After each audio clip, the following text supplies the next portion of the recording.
ओम अज्ञानतिमिरन्धस्य ज्ञानाञ्जनशलाखया चक्षुरुन्मीलितं येन तस्मै श्रीगुरवे नमः। नमो विष्णुपादाय कृष्णप्रेष्ठाय भूतले श्रीमते भक्तिवेदान्तस्वामिनिति नामिने। नमस्ते सरस्वते देवे गौरवाणी प्रचारिणे निर्विशेषशून्यवादी पाश्चात्यदेशतारिणे। जय श्री कृष्ण चैतन्य प्रभु नित्यानंद श्री अद्वैत गदाधर श्रीवासदि गौर भक्तवृंद।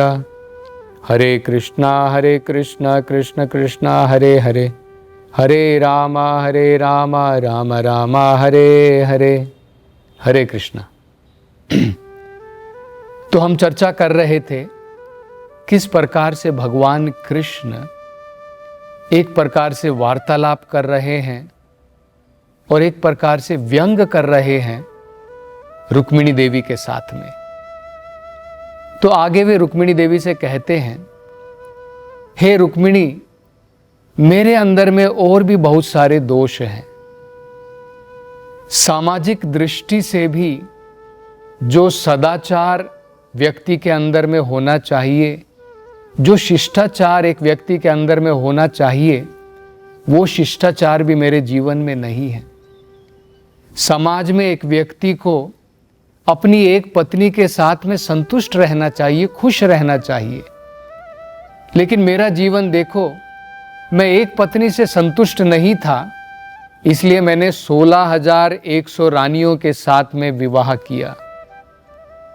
और ऐसा नहीं है कि उन सब के विवाह करने के पश्चात में वो सब मुझसे संतुष्ट हैं, क्योंकि मैं गांव में पला था, गांव में ही बड़ा हुआ हूं। ये नगर की संस्कृति, नगर के व्यवहार मुझे भली भांति नहीं आते हैं, उसमें मैं पटु नहीं हूं। इसके कारण हमारे दाम्पत्य जीवन में मैं मीठी बातों के द्वारा अपनी पत्नियों को संतुष्ट नहीं कर पाता हूं। और जिस प्रकार के असभ्य वातावरण से मैं आया हूं, उसके कारण वो हमेशा मेरे से असंतुष्ट रहती है। तो ये भी मेरे अंदर में एक दोष है। और एक दोष ये है जो तुमने स्वयं अपने जीवन के अंदर में अनुभव भी किया होगा कि जो भी स्त्री मुझसे आसक्त होती है, जो भी स्त्री मेरे स्पर्श में आती है, उसका जीवन बाद में केवल रुदन मात्र से भर जाता है। अगर तुम देखो, जो वृंदावन की जो गोपियां हैं, उनके स्पर्श में मेरा जीवन आया, और उसके बाद में चाहे यशोदा माई हो या फिर गोपियां हो, उन सबको छोड़ करके मैं मथुरा की तरफ चला गया, मथुरा से द्वारका तक आ गया। अक्रूर जी बताते हैं और उद्धव जी भी बताते हैं किस प्रकार से अब तक ये सारी गोपियां केवल मेरे प्रति विलाप मात्र कर रही हैं। मतलब क्या है, मेरे जीवन का निष्कर्ष यही है, जो भी व्यक्ति मेरे स्पर्श में आता है, उसका जीवन केवल विलाप मात्र से भर जाता है। तो मुझे लगता है कि तुमने सही प्रकार का चुनाव नहीं किया है। अभी भी कुछ देर नहीं हुई है, अभी भी तुम सही प्रकार का चुनाव कर सकती हो। तो मतलब क्या है, भगवान रुक्मिणी देवी से कह रहे हैं कि हे रुक्मिणी, तुमने मुझसे आसक्त होकर के विवाह तो जरूर कर लिया है, लेकिन हो सकता है कि तुम अब अपने जीवन के अंदर में इस प्रकार से असंतुष्ट हो और सोच रही होगी कि अब मुझे जीवन तुम्हारे साथ में ही पूरा बिताना पड़ेगा। उसकी ज़रूरत नहीं है। अगर तुम चाहो तो तुम स्वतंत्र हो, अभी भी तुम मुझे छोड़ सकती हो, और अपने विवेक के द्वारा, क्योंकि जो विवाह होता है वो बराबरी के साथ में होता है। हमारी और तुम्हारी क्या बराबरी है? तुम एक राजकुमारी हो, एक भले घराने में तुम्हारा जन्म हुआ है, बिल्कुल ठाट बाट है, ऐश्वर्य है, सब कुछ है, तो तुम्हारे और हमारे अंदर में बहुत भेद है। विवाह तो बराबर में होना चाहिए। तो अभी भी तुम्हारे पास में बहुत सारे ऑप्शन हैं। ऐसे बहुत सारे राजकुमार हैं, ऐसे बहुत सारे राजा हैं जो तुम्हारे ऐश्वर्य में तुम्हारे बराबर हैं, गुणों में तुम्हारे बराबर हैं, वीरता में तुम्हारे बराबर हैं, तो तुम जो हो उनका चयन कर सकती हो अभी भी। तो भगवान एक ऑप्शन दे रहे हैं रुक्मिणी देवी को कि तुम मुझे छोड़ करके अभी भी जो है किसी और का चुनाव कर सकती हो, उनसे विवाह कर सकती हो। वैदिक सभ्यता के अनुसार क्या होता है, रुक्मिणी देवी के हम लोग यहाँ पर देख सकते हैं, उनके पुत्र जो हैं अब शादी करने के लायक हैं, इतनी बड़ी उम्र के हो गए, और भगवान इतनी बड़ी उम्र उनके बच्चे हो चुके हैं, और अब भगवान उनको प्रपोजल दे रहे हैं, कह रहे हैं कि तुम मुझे अभी भी छोड़ सकती हो और किसी और से, उपयुक्त राजा से, किसी राजकुमार से तुम विवाह कर सकती हो। और वैदिक सभ्यता के अनुसार क्या है, दाम्पत्य जीवन में इस प्रकार का असंतुष्टि का वियोग कहीं पर भी नहीं बताया गया है।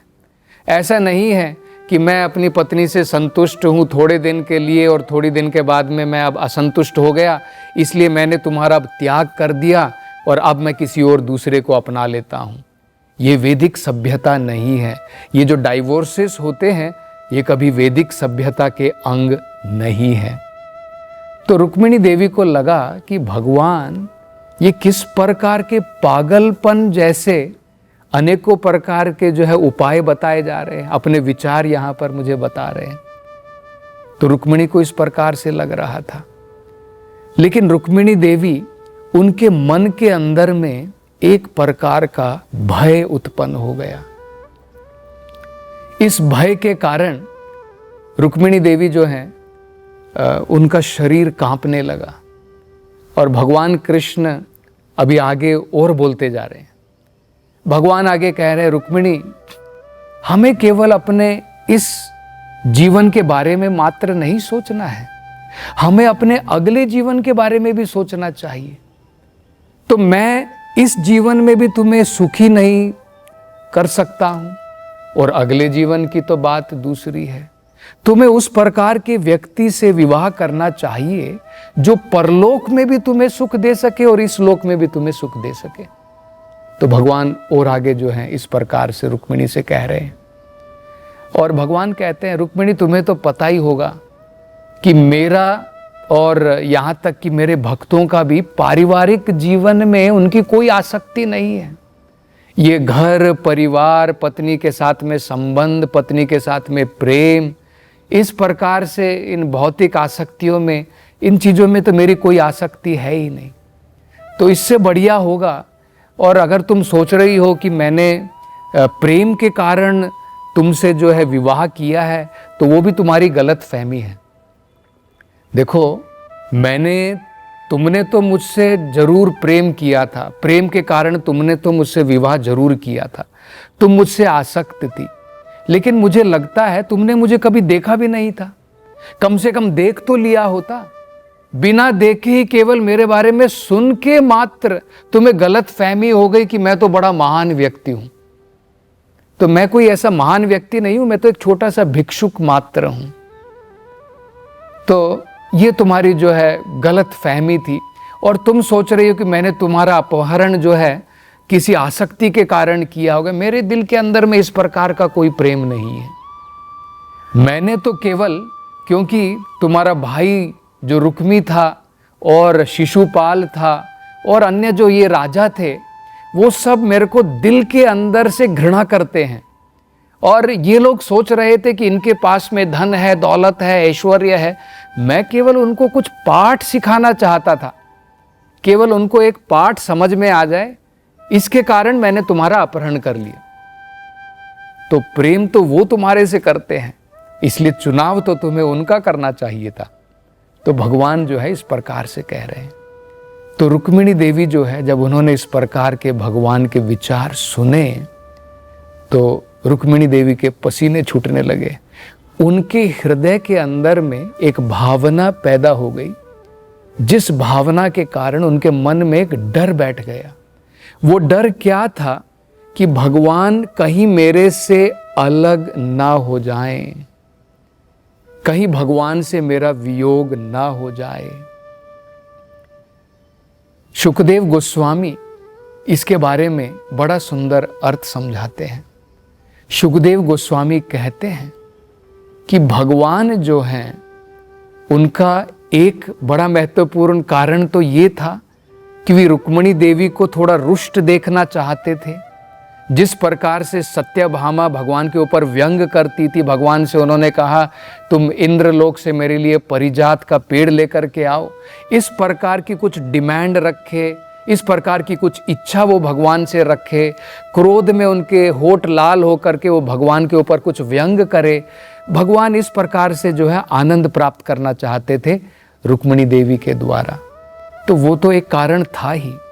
दूसरा एक बड़ा महत्वपूर्ण कारण जो शुकदेव गोस्वामी बताते हैं कि भगवान अपने भक्त के हृदय में कभी भी ये नहीं देखना चाहते हैं कि उनके मन के अंदर में गर्व आ जाए। ठीक उसी प्रकार से जैसे रास लीला करते हुए जब गोपियों के मन के अंदर में ये गर्व आ गया था कि भगवान केवल मेरे लिए मात्र हैं, ठीक इस प्रकार से रुक्मिणी सोच रही कि भगवान मुझसे इतने आसक्त हैं, केवल मेरे साथ में ही भगवान समय बिताते हैं। इस प्रकार का गर्व जब रुक्मिणी देवी के हृदय में आ गया था तो भगवान उस गर्व को दूर करना चाहते थे। तो ये बड़ा महत्वपूर्ण कारण था, इसलिए भगवान ने ये अपनी लीला जो है यहाँ पर रचाई थी। तो भगवान ने जब इस प्रकार से उनके साथ में मजाक किया और रुक्मिणी देवी ने जो है उसे बड़ी गंभीरता पूर्वक अपने जीवन के अंदर में ले लिया, तो रुक्मिणी देवी जो है बिल्कुल घबरा गई, डर गई।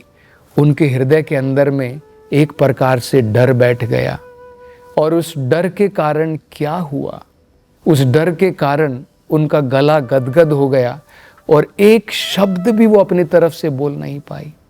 भगवान कृष्ण के सामने खड़ी हो गई, उनके हाथ में जो चामर था, उनकी सारी शरीर की शक्ति जो है बिल्कुल हीन हो गई, बिल्कुल कमजोर हो गई उस डर के कारण। उनके हाथ का जो कंगन था वो इतना उनका हाथ कमजोर हो गया कि कंगन भी उनके हाथ से बाहर निकल करके गिर गया, उनके हाथ से चामर भी लुढ़क गया। और डर के मारे कि कहीं भगवान जो है मेरे से उनका वियोग ना हो जाए, उसके कारण रुक्मिणी देवी जो है सीधा वहां पर जिस प्रकार से पेड़ गिर जाता है उसी प्रकार से श्रीमणी रुक्मिणी देवी धरती के ऊपर वहां पर गिर गई और बेहोश हो गई। तो भगवान को तुरंत रुक्मिणी देवी के ऊपर अत्यंत करुणा आ गई। भगवान तो भक्त वत्सल हैं, वो अपने भक्तों को दुखी नहीं देख सकते हैं। तो तुरंत भगवान ने रुक्मिणी देवी को अपनी गोदी में उठाया, उनको अपने कोमल कमल हाथों के द्वारा भगवान ने उनके सर को सहलाना प्रारंभ किया। और भगवान ने बड़े ही प्रेम के साथ में श्रीमती रुक्मिणी देवी को उनका आलिंगन किया, उनको गले से लगा लिया। और भगवान जो हैं अब रुक्मिणी देवी से वार्तालाप करते हुए कहते हैं, वो कहते हैं कि हे रुक्मिणी, तुम मुझे कृपा करके गलत मत समझो। मैंने ये जो कुछ भी किया है, मैंने जो भी कुछ ये मजाक में कहा था, कुछ व्यंग में कहा था, मेरी तो एकमात्र इच्छा यही थी, मैं तुम्हें क्रोधित देखना चाहता था। मैं उस प्रकार के आदान प्रदान चाहता था कि किस प्रकार से तुम भी, जब मैं तुम्हारे ऊपर व्यंग करूं, तुम भी उसी प्रकार से मेरे को क्रिटिसाइज करो, तुम भी इसी प्रकार से जो है प्रतिव्यंग मेरे को दो। और उसके द्वारा मैं आनंद की प्राप्ति करना चाहता था। मैं तुम्हारे उस सुंदर रूप को देखना चाहता था जिसके द्वारा तुम क्रोध में आ करके, जब तुम क्रोध में इस प्रकार से रहोगी मेरे ऊपर, उस प्रकार की तुम्हारी सुंदरता को भी मैं निहारना चाहता था, देखना चाहता था। इसके कारण मैंने जो है इस प्रकार के जो है वचन तुमसे कहे। अन्यथा इन सभी वचनों में से भगवान, क्योंकि हमेशा उन्होंने अगर कुछ इस प्रकार से अपने भक्त को दुख प्रदान भी किया है, भगवान बड़े ही दक्ष हैं अपने भक्त के दूर जो है उसके दुखों को दूर करने के लिए। तो तुरंत भगवान ने जो है इस प्रकार के अब उन्होंने वचन कहने प्रारंभ किए, जिसके द्वारा श्रीमती रुक्मिणी देवी जो है उनका मन बिल्कुल ही शांत हो गया। और अब जब उनका मन बिल्कुल शांत हो गया, अब श्रीमती रुक्मिणी देवी जो है अपनी तरफ से भगवान से बताती हैं, भगवान से अब वो कहती हैं कि जो भी, जब उनको अब बिल्कुल ये धारणा हो गई, उनके मन में ये जो डर था कि भगवान से मेरा वियोग ना हो जाए, क्योंकि अब तक उस डर के कारण वो बेहोश हो गई थी, जब इनको वो कन्फर्म हो गया कि नहीं, अब भगवान का मेरे से वियोग नहीं हुआ और भगवान मुझसे अलग होना नहीं चाहते हैं, वो केवल मेरा भ्रम मात्र था, भगवान केवल मेरे साथ में मजाक मात्र कर रहे थे, जब उनको ये बिल्कुल संतुष्ट हो गया इस प्रकार से, तब श्रीमती रुक्मिणी देवी अब भगवान के उन्होंने जो जो विचार बताए थे, जो जो कथन उन्होंने कहे थे, अब श्रीमती रुक्मिणी देवी उनका एक एक करके उत्तर देती हैं। और ये उत्तर बड़े ही सुंदर उत्तर श्रीमती रुक्मिणी देवी देती है। और वो अपनी तरफ से अपने क्या विचार प्रकट करती हैं, जो विचार भगवान ने प्रकट किए थे उसके प्रति वो क्या विचार प्रकट करती हैं, इसकी चर्चा हम अगली कथा में करेंगे। हरे कृष्णा।